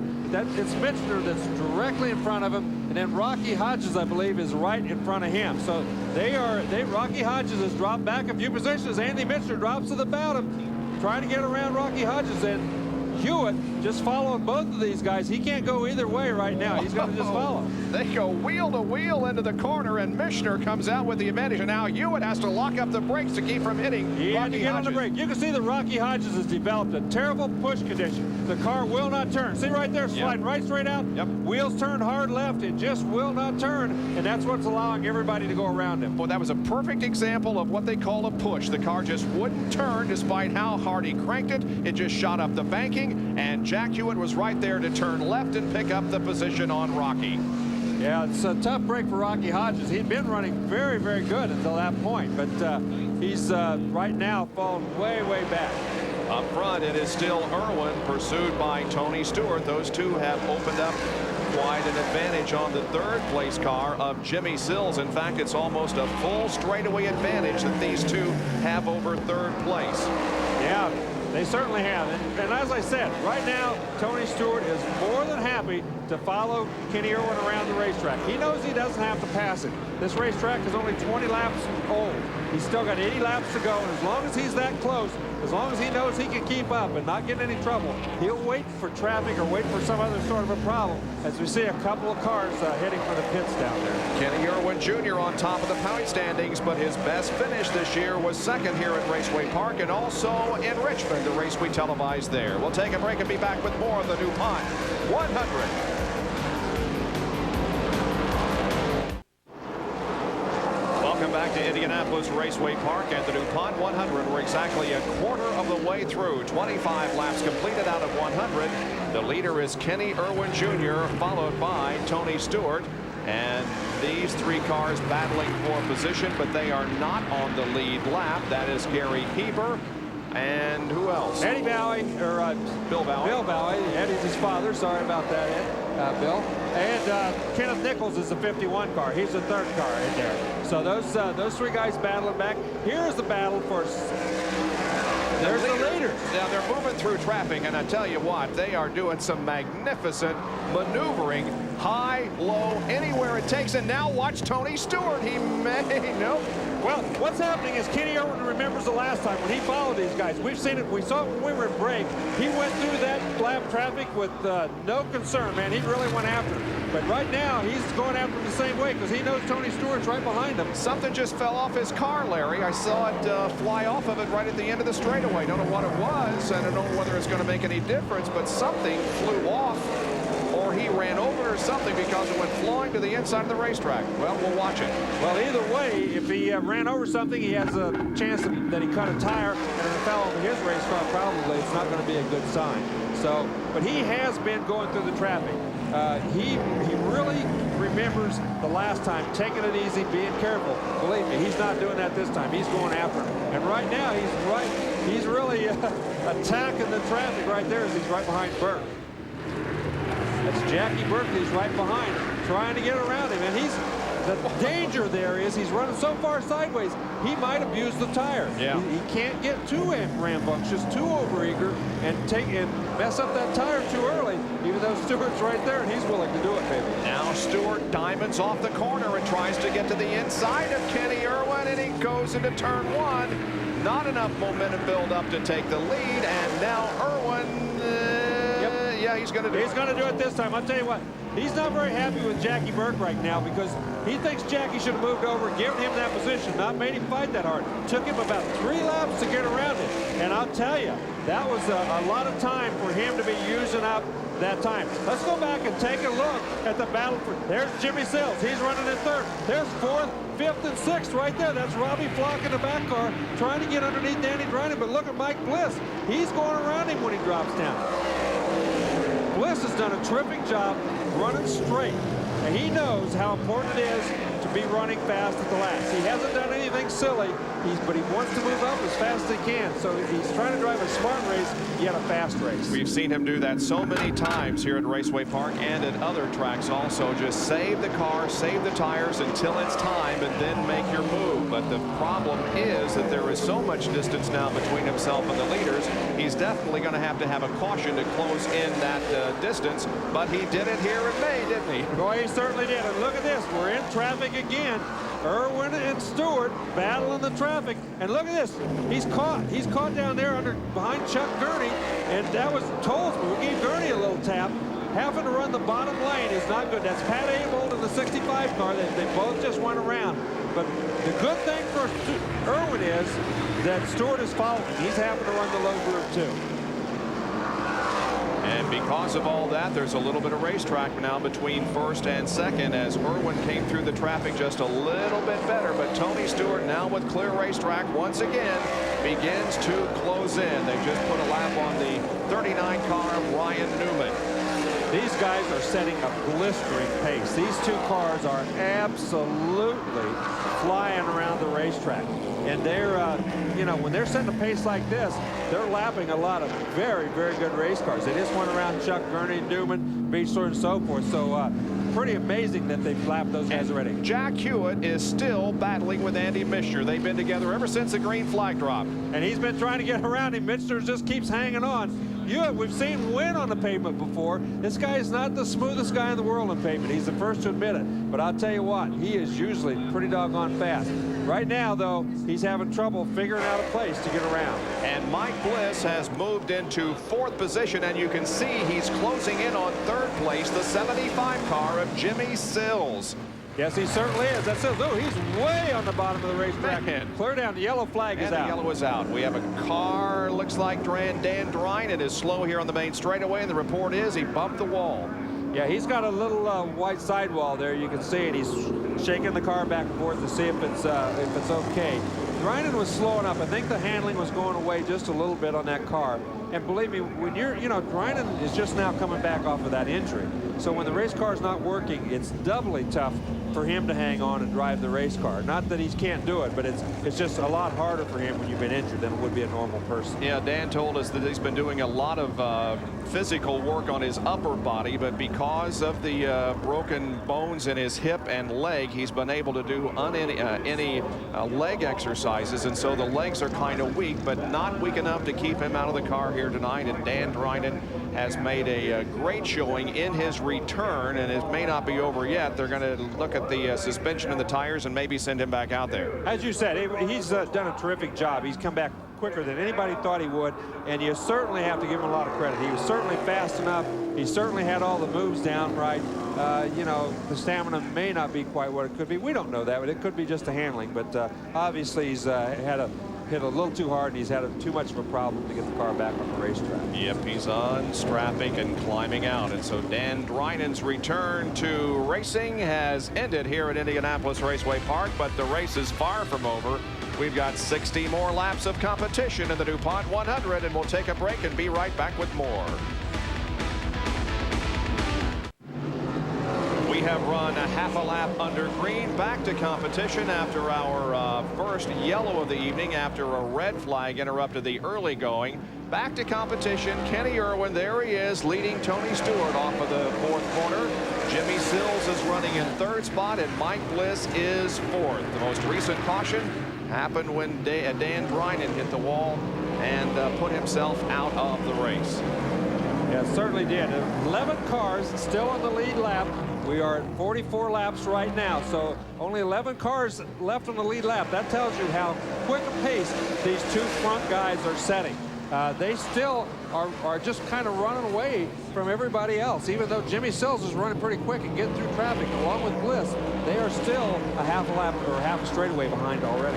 Let's talk to Dan Drynan. Dave? Dan Drynan has climbed out of the car, obviously in some pain. He's talking with the crew about what happened. First of all, man, it's good to see you back. Hated to see it end that way. How did it feel up to the point where you hit the wall? In the race car, it felt great. I mean, it hurts me more walking around than it does in there. I mean, the way the seat fits you, the comfort is there. It's a lot of support, and that's what my body needs right now. It's a shame. Calderwood put a great car under me tonight, trying to, you know, bide my time, wait a long race tonight, and started getting a little bit loose. We've got an onboard weight jacker. I tried to wind some weight back into it. We got in some lap cars that time. I got in the gray a little, just couldn't get it back. All right, we're glad to see you out. Take care of that hip. Drynan's okay. Just a terrific battle for 3rd place. Mike Bliss has gone to the inside of Jimmy Sills and taken over 3rd, and Bliss is headed for the front. That is why Mike Bliss is one of the best pavement drivers in the country. Did you see the move that he made? He started to the outside when Jimmy Sills got a little sideways slid up in front of him. He just turned that baby left and went right on around him. A terrific move by Mike Bliss. Now he approaches Paul Durant and tries to put a lap on him. That's Chuck Gurney, and we have a car slowing, and it's Tony Stewart. Stewart has slowed off of corner 4. Oh my goodness. Man, what a tough break for that young man. He was doing everything he had to do. He was right behind Kenny Irwin hanging on, but obviously a major problem. The car still seems to be under power, but problem that he's not going to be able to continue. Look at Bliss in traffic now as he's trying to work his way around. That's Donnie Beechler right behind him. That's Chuck Gurney right in front of him. And then right behind him is Robbie Flock in that black number 94 as he gets sideways. Flock has passed Jimmy Sills for that position. So Sills has lost 2 spots here in the last couple of laps, and cross flags are being displayed as we have reached the halfway point of this event. 50 laps completed and 50 laps down, and now Sills is right up on Flock again. And of course, Robbie Flock was one of the fastest qualifiers here last time. He was on the front row. I can't remember whether he's first or second. I think his fastest qualifier, ran very well until he had some ignition trouble and fell out of the race. He's primarily known as a midget dirt track driver on the West Coast. Had never run the pavement until he came out here. But I tell you what, he does a great job in that car that he's driving right now, Carroll Hart's. And here is Jack Hewitt as he tries to maneuver through traffic. Look at the manhandling he has to do, and he comes up on some slower cars, has to slide to the inside of the racetrack. Oh my gosh, he's low, high, everywhere. Rocky Hodges was all sideways. He just turned that baby right and went around the outside of it. Man, look what a gaggle of cars we have here. That's Randy Tolzman, Gary Heber leading this pack up there, the orange car. And right in front of him is Davey Hamilton in the other car. Tracy Hines has spun, and the caution flag comes out. Tracy Hines, who was the last car on the lead lap in 10th position, has looped it, and the caution is out. Dave, let's see what happened to Tony Stewart. Tony has just climbed out of the car and is conferring with the crew over here. And we'll stick our head in and see if we can find out what happened. He had a shot at winning this thing. Tony, what went wrong? I think it was the clutch. We've had some trouble tonight with it not engaging and disengaging right, and I think finally what happened is either it just finally wore the discount from where we were having to mess with it earlier to get it in the show, or else the splines gave up on it. He'd go about 3/4 of the way down the straightaway and then really rev the motor up high. So it's a problem that wasn't going to get better. It was just going to get worse, so we might as well just pull it in. You got 2 more shots at him with the truck in the Busch race. Can anybody do anything with Kenny Irwin tonight? I don't know.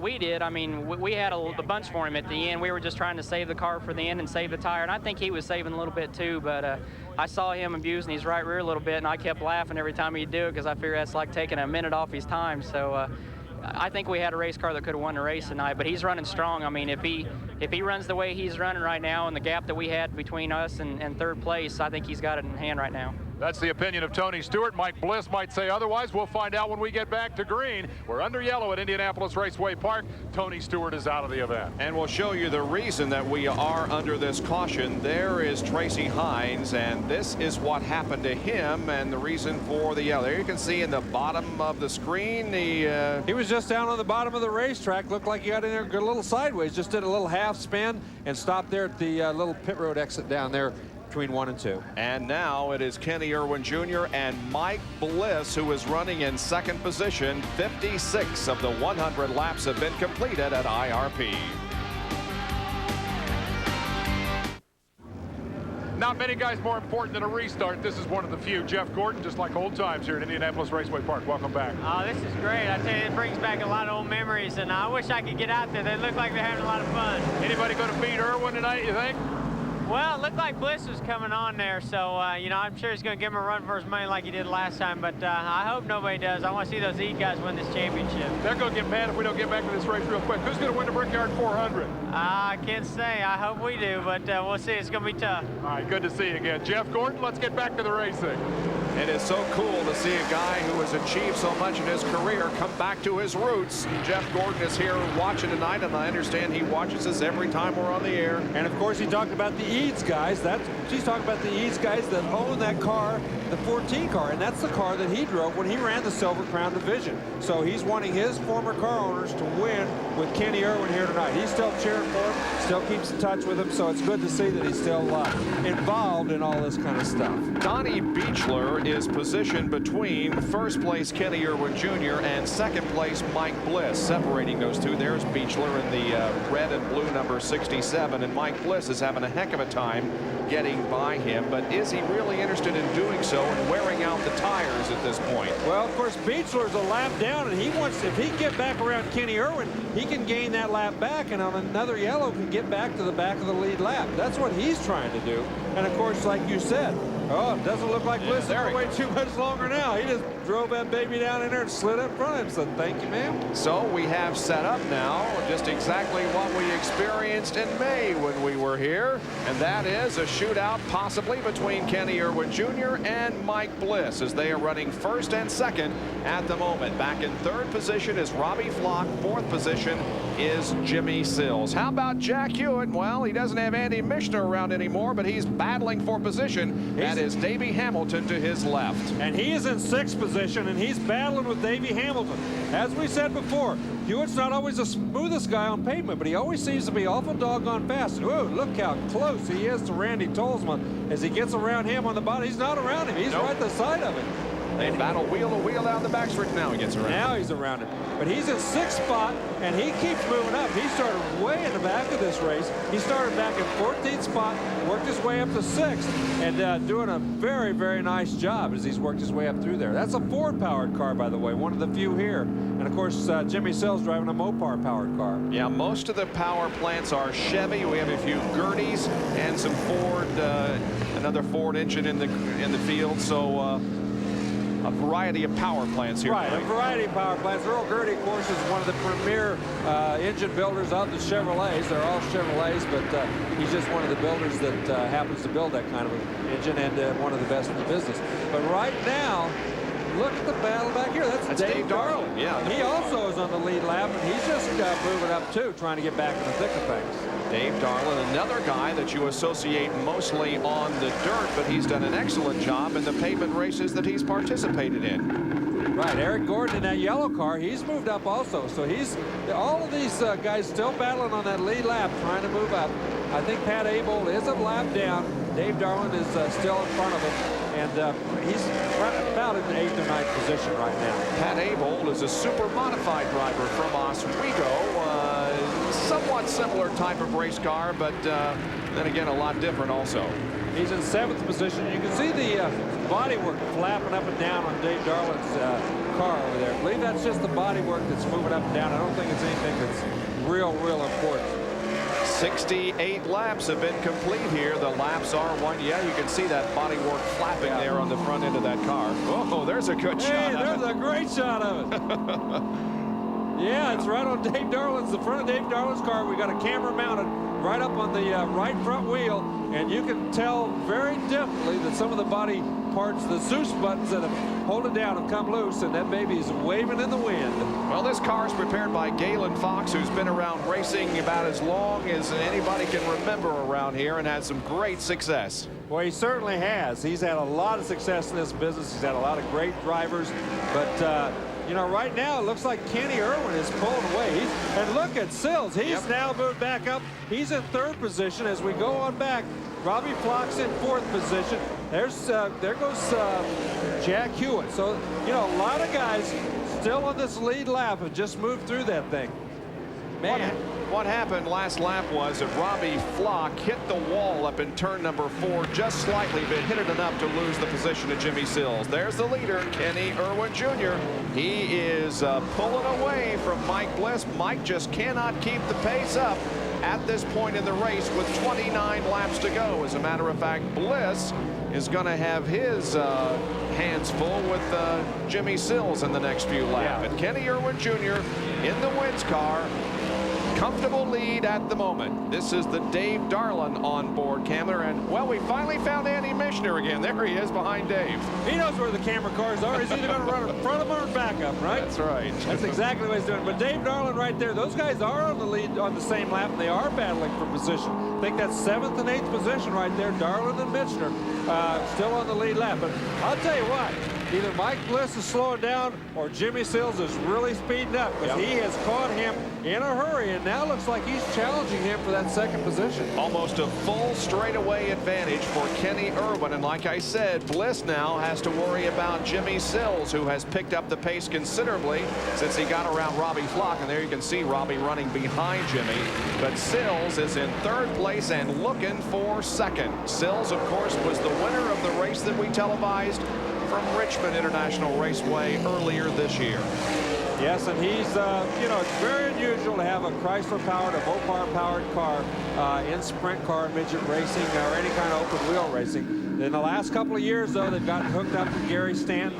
They've made a very, very good showing. They've won a couple of races, and, you know, right now, looks very, very strong. Robbie Flock, all 3 of those guys running for 2nd, 3rd, 4th position, and Robbie Flock, even though he went up there and just brushed the wall a little bit, he's very, very much in contention for this top spot. Yeah, he now begins to close in on Jimmy Sills as Sills drops off the pace just a little bit and gives Bliss some breathing room. There is Robbie Flock, who comes all the way from California to the Midwest to run the Silver Crown cars. Robbie Flock is doing very well here tonight. He comes from Temecula, California, was the 86, 89, and 93 midget champion out in the Western States Division. His 4th place finish in Silver Crown competition at the Indiana State Fairgrounds in May was his best finish in this division so far. Yeah, and I'm going to tell you, all of these guys are starting to feel the effects of their tires. I mean, we kept talking all night long about how important it was not to burn your tires, to save your tires, to have something last for the last 20 laps. Well, we're down to the last 22 laps right now, and it appears to me that all these guys are running pretty gingerly on those tires, and they don't have a lot left in there. And nobody can really save them enough to really make a big run at Kenny Irwin. He's been so fast, he had that thing set up so perfectly that it's going to be very, very tough for these guys to go after it now. There's Chuck Gurney in the yellow car, and Chuck has not had a handle on things since the track opened for practice earlier tonight, and Gurney comes into this race 5th in the point standings. But and look at this, Jimmy Sills. When he got slowed up by Gurney just a little bit, they went up there, they looked like they were going to touch. I don't think they ever did. But right now, Bliss got caught behind Randy Tolsma. So, you know, he did a great job. Jimmy Sills did a great job. He saw the lap car. He went up there and trapped him and went on by. And I can guarantee you, Mike Bliss didn't like that one bit. So Jimmy Sills now takes up the pursuit of the leader, Kenny Irwin, as Sills has moved back to 2nd position. He was 2nd for the early stage of this race, fell way back, I think, to 4th or maybe even 5th, but has moved his way back up to 2nd position now. Well, he might have been the guy that was saving his tires. He might have just been running that thing soft enough, easy enough to save something for the last part of the race. Unfortunately, Kenny Irwin has got such a big lead right now, as we see right here. Here's Kenny Irwin, a whole straightaway behind his 2nd, 3rd, and 4th 4th as they come around right now. And Jimmy Sills is going to have a heck of a time in the next 18 laps trying to catch up with him. And Kenny Irwin Jr. has not necessarily been burning up his tires moving through lap traffic, so I don't think his tires are any worse than Jimmy Sills right now. He has a 5-second lead, and unless things in the next 17 laps go really wrong for Kenny Irwin, I'm not sure that Jimmy Sills can catch him. He may have a yellow. It's going to take a yellow, or it's going to take a bunch of lap traffic that really messes Kenny Irwin up. And you can see right here that Kenny Irwin's trying to get through the lap traffic, and he's not being timid like he was the last time. He's not waiting on him. He's going right after him and getting by him very, very quickly, and hoping that the other guys are going to have to attack them equally as quick in order to catch him. Well, he just put a lap on Heber. Now he tries to go to the inside of Dave Darland and successfully does so. So he puts another lap on Dave Darland, and Kenny Irwin Jr. completes lap number 85. We've got 15 more laps to go in this Dupont 100. He's driven an almost flawless race. Not only when Tony Stewart was pressuring him in traffic earlier, he could have lost his cool, he could have done something silly. He did not. He attacked the traffic. He got through it very, very well. And even when Stewart fell out, he did not lollygag around. He didn't just follow those guys around. He still attacked the traffic, remembering very well what happened last time when he did not do that. Kenny Irwin Jr. has 3 Silver Crown wins to his credit. He has not won this year. He's looking for his first win of the series, although he does have the points lead at the moment, and he's got now 13 more laps to go. Well, Jimmy Sills is closed in a half second. He's only 4.5 seconds behind now. And look how far Bliss has dropped back from Sills. Yeah, I think Bliss has used his tire up. I think he's pretty well used that thing up trying to catch Kenny Irwin a little earlier. And I think right now it looks like Jimmy Sills is going to be the challenger as he has gained a half a second. But I'll tell you, there's not very many laps to go. And he's still got almost a full straightaway to go to catch him. Just 12 more laps to go for this guy, Kenny Irwin Jr., and he'll have the victory here in Indianapolis Raceway Park, leading off 3 straight nights of exciting competition that we'll have for you on ESPN2 tonight and the next 2 nights on ESPN. The Cummins 200 NASCAR Craftsman Truck Series tomorrow night and the Busch Grand National Race on Friday night. Here's Dave Despain. This is the car owner, Fred Eade. It's his car out front. Hey, man, you nervous or you happy? Oh, man, after the last race, anything can happen. We're got our fingers crossed all the way. All right, he's hoping for no replay of what happened here in the last race. That's the owner. His driver looks to me to be out of danger. That's Fred Eade as Kenny Irwin Jr. heads her for home. He is indeed headed for home now with less than 10 laps to go. Things are looking pretty good for Kenny at the moment. I got to tell you, though, in the last race, he had a straightaway lead with 2 laps to go, and it still got beat. And I'm sure he's thinking about that a heck of a lot more than I am right now when he's attacking this traffic. That's lap traffic. That is Jack Hewitt that he's getting ready to lap, and Hewitt is running up in the top 5 or 6 positions, I think. And he just passed Kenneth Nichols back there in the red car number 51. 8 laps to go, and this one will be history. Let's look at the interval now. There's Jimmy Sills, and you can see it's again almost a 5-second lead, 4.97-second lead according to our unofficial calculations. Back inside with Jack Hewitt. Yeah, Jack Hewitt's trying to keep up with him, just can't do it. And you know, Kenny Irwin very much has this thing. And Kenneth Nichols got way sideways coming off of 4 down there. As we can see him, there's the interval back to Jimmy Sills, and he's holding right about 5 seconds. He's just not able to gain. He gained a little bit of traffic and then loses it when he catches that same traffic. And Kenny Irwin has just driven a flawless race, and it doesn't look like anybody's going to be able to catch him at this point. And remember, Kenny is going to head for Belleville, Kansas, and participate in the 19th annual Belleville Nationals coming up beginning tomorrow night as the United States Auto Club sanctions that event for the very first time. We're watching Eric Gordon there in the 25 car, and he's doing a great job. He's working on Donnie Beechler right there. He has done a very good job. He's remained on the lead lap all night long, and right now running in about 6th position. He's in 5th position, we're being told at this point. So he's up in 5th position. Real good run for Eric, and have a future in this car. Well, I think he and Glenn Nibel are going to get along just fine. He's done a nice job. He kept the car nice and straight all day, all night long. And look at Hewitt working on on Chuck Gurney, baby. He was all over there. Look at that. He went down to the bottom. He's up to the top. Now he said, thanks, man, for moving over. Gurney waved him around, though. He said, go ahead and pass me. You're a lot faster than I am, and I'm not going to lose very much by letting you go around. Now, with 3 laps to go here. There's first, there's second, there's Sills the 75 car. He's in second. We never did see Mike Bliss come by. He was in third position. So there's quite a distance from first, second to third. Robbie Flock still running in fourth position. And then Andy Michener's actually running in fifth right now. And Hewitt is about to get lapped. Look at Sills go to the high side of the racetrack, and now diamond down off the corner, as we've seen so much. And he successfully passes Jack Hewitt and puts him a lap down. But the big story is that there is a lap and a half to go for Kenny Irwin Jr. Kenny Irwin Jr. done a great job, and I'm sure he's much happier with this ride than he was the last time.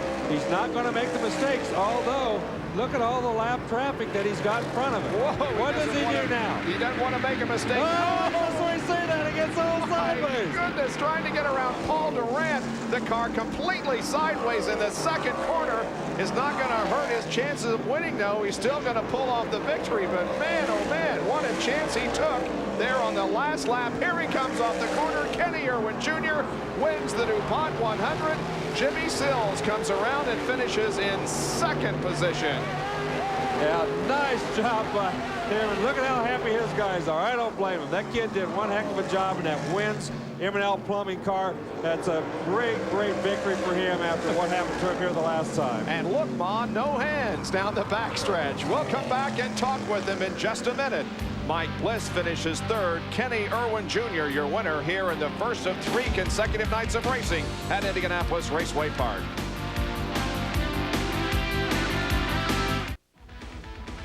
Tip of the Stetson to CarQuest Auto Parts for onboard cameras. To find your nearest CarQuest dealer, dial 1-800-492-PART. All right. And look at that beautiful moon as we look at the top 5. Kenny Irwin, Jimmy Sills, Mike Bliss, Robbie Flock came on strong at the end, and so did Gordon. And it was a great race, really, but Kenny Irwin just had too much for everybody. He had him covered. Dave Despain. Well, no dancing girls, no bikinis, but we got a big smile on the face of the winner. He's not even going to dance for us, but Kenny Irwin Jr., congratulations. You got to feel like this makes up for May, huh? Oh, it sure does. But I thought coming down those last 3 or 4 laps that it was deja vu or something, because the lap cars were there. And I mean, we just didn't have any tire left on the right rear.